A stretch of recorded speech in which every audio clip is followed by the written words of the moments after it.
This is a Sports Catastrophe production. Hey there, ho there, Jeff Cutastrophe, and welcome you to another Sports Catastrophe on this day, and welcome to a new year, 2022.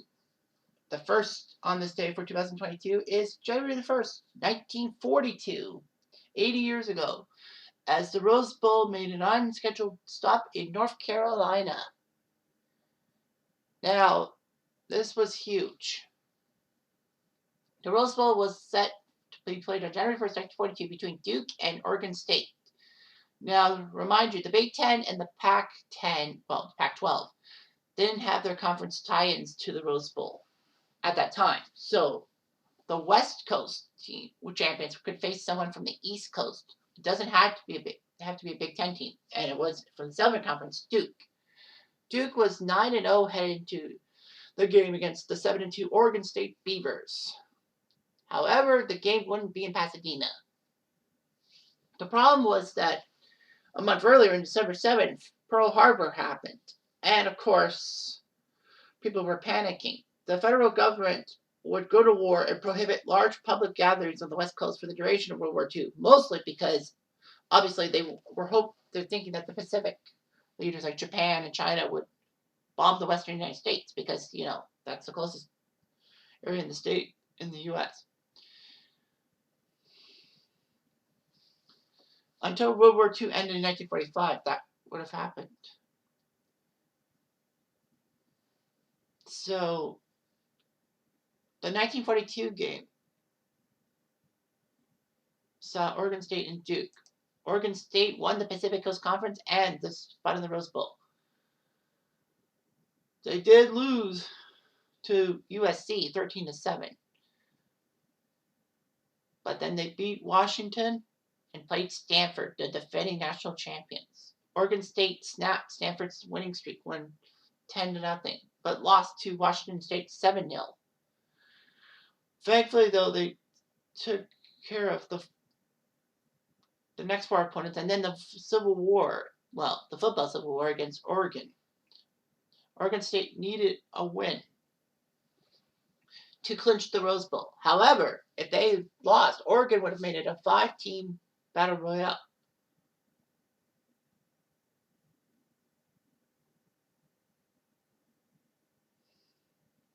But it didn't matter and all that. Oregon State did win against Oregon, so obviously they got a good job. Duke, on the other hand, was in the Pacific Coast champ, could pick the opposing team. Minnesota was the obvious choice. They were top ranked. It would be nice to see Minnesota versus Oregon State. But the Big Ten Conference didn't permit their teams to play in bowl games until 1946, so Minnesota couldn't play. Duke was actually a logical second choice. But a lot of media says that Missouri or Fordham.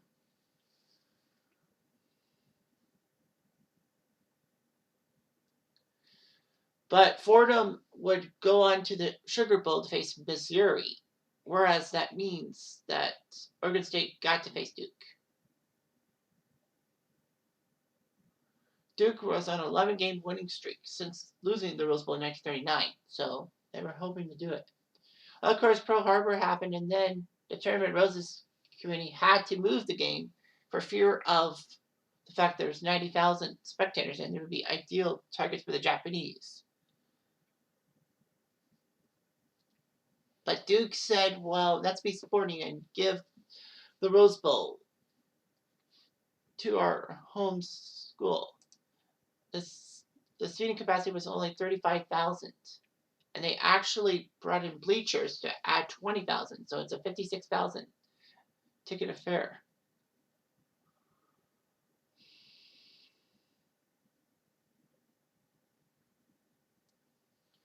Duke had trouble because they were accused of racism by not allowing African Americans to buy tickets to the Rose Bowl, but they relented.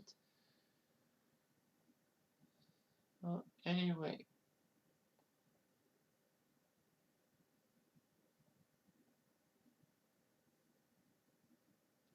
The problem was that Oregon State actually had a Japanese American by the name of Jack or Chiaki Yoshihara. He had immigrated to the U.S. at the age of 3 on the last ship allowed into the U.S. before the moratorium on Japanese immigration. But by order, no Japanese Americans were permitted to go more than 50 kilometers from their homes, and no exception would be made. Anyway, Oregon State would take on Duke on New Year's Day. Duke had a 4-1 favorite. Before the game, NBC radio announcer Bill Stern said that the Blue Devils would beat the Beavers by throwing 11 helmets onto the field. But Oregon State heard the comments and basically bulletin board material. And the temperature was cold and gray. It was only 4 Celsius.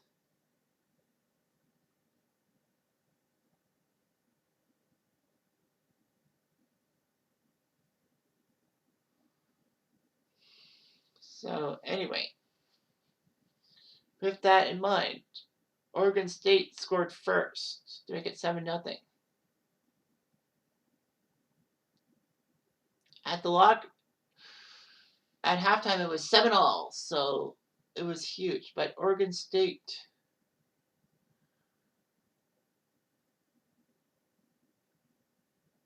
did what they could. And Oregon State defeated Duke by a score of 20-16, thanks to a pair of touchdowns from Bob Defman, passing to a couple of people. So it was amazing. Oregon State won 20-16, shocked Duke, who were previously undefeated, and made everyone just ugly. Anyway, the game's most valuable player was Donald Durden, who ran for a 54-yard touchdown and passed and punted, got it, and all that, and had the interception that won the game. Oregon State, that's the only time they've been in the Rose Bowl and they've won.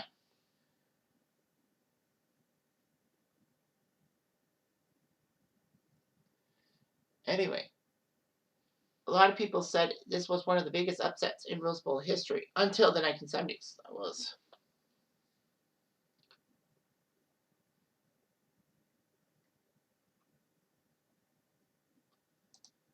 So, anyway. However, after the Battle of Midway and the U.S. stopping Japanese offenses in the Pacific Theater, as they call it that, they deemed the West Coast no longer vulnerable to attack. So the Rose Bowl was allowed to come back to the Rose Bowl Stadium in lovely Pasadena.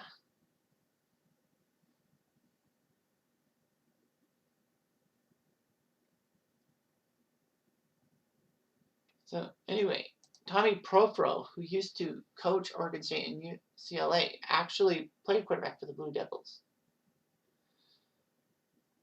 For their broke catch.